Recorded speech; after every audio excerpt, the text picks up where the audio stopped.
रहाटी बुजुर्ग येथे दरवर्षी पुण्यश्लोक अहिल्यादेवी होळकर यांचा जन्मोत्सव सोहळा मोठ्या उत्साहात साजरा केला जातो।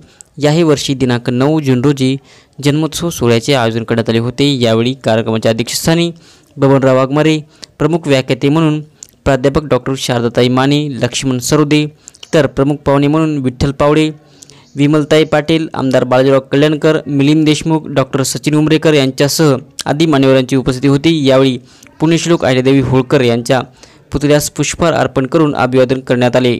त्यानंतर उपस्थित मान्यवरांचा सत्कार करण्यात आला। यावेळी 10वीतील गुणवंत विद्यार्थ्यांचा प्रमुख मान्यवरांच्या हस्ते सन्मान करण्यात आला। त्यानंतर मान्यवरांनी जयंतीनिमित्त मनोगत व्यक्त केले। अध्यक्षीय भाषणानंतर या सोहळ्याची सांगता करण्यात आली। या सोहळ्यासाठी रहाटी येथील नागरिकांची मोठ्या संख्येने उपस्थिती होती। तसेच सायंकाळी पुण्यश्लोक अहिल्यादेवी होळकर यांच्या जयंतीनिमित्त गावातील मुख्य रस्त्याने भव्य अशी शोभायात्रा काढण्यात आली। सर्वांना मानाचा जय मल्हार।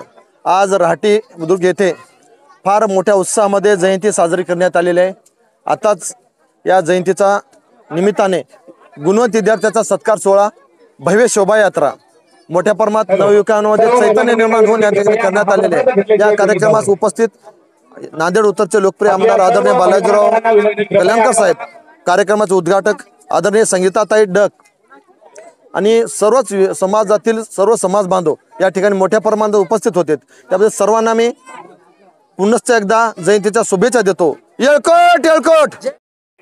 आज रहाटी येथे 299 अहिल्यादेवी जयंती साजरी करण्यात आलेली आहे। या आज जयंतीच्या निमित्ताने या गावामध्ये उल्लेखनीय गोष्ट अशी दिसून आली की अहिल्यादेवी होळकर जयंतीच्या निमित्तानं हे धनगर समाजाचेच वक्ते, धनगर समाजाचेच पाहुणे आणि कार्यकर्ते उपस्थित राहत होते। पण आज एक उल्लेखनीय गोष्ट सांगू शकते की इतर जमातीचे, सगळ्या जाती धर्माचे नेते, राज्यकर्ते आणि लोक सुद्धा इथं उपस्थित होते। आणि विशेष म्हणजे गुणवंत विद्यार्थ्यांच्या सत्कार करण्यात आला। याच्यामध्ये मुली जास्त प्रमाणामध्ये होते, मुलं फार कमी होते।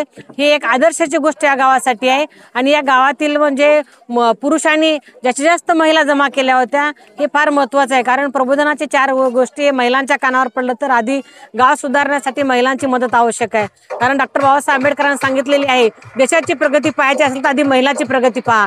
तर त्याच्यामुळे या गावामध्ये प्रगती, महिला उपस्थित असल्यामुळे, मुली उपस्थित असल्यामुळे खूप छान या गावातली प्रगती दिसून आली। आणि हे गाव गुणात गोविंदाने राहण्याचे आहे असं आम्ही सगळ्या वक्त्याकडून आणि त्याच्याकडून ऐकलेलं आहे। त्यासाठी या गावाला आम्ही शुभेच्छा देतो, अशीच प्रगती करू। आणि या गावातील मुलं आणि मुली 10वी 12वीला जसे प्रथम आले तसं MPSC UPSC मध्ये सुद्धा प्रथम येऊ असं शुभेच्छा देऊन आम्ही थांबतो।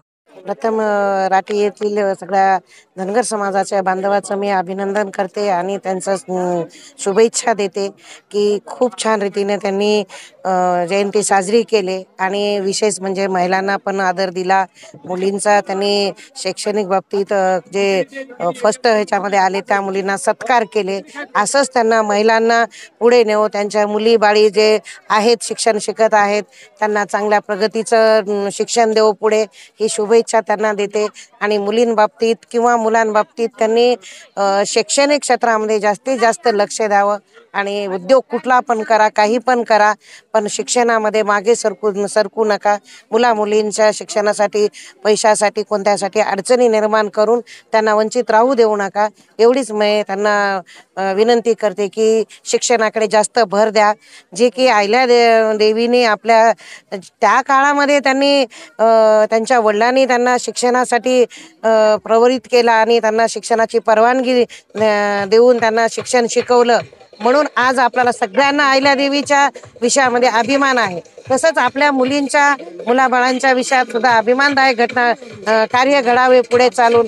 आपल्या मुली MPSC मध्ये, UPSC मध्ये किंवा डॉक्टर बनावं, त्यासाठी त्यांना शिक्षण द्या आणि शिक्षणाला वंचित राहू देऊ नका। एवढी शुभेच्छा मी त्यांना देते।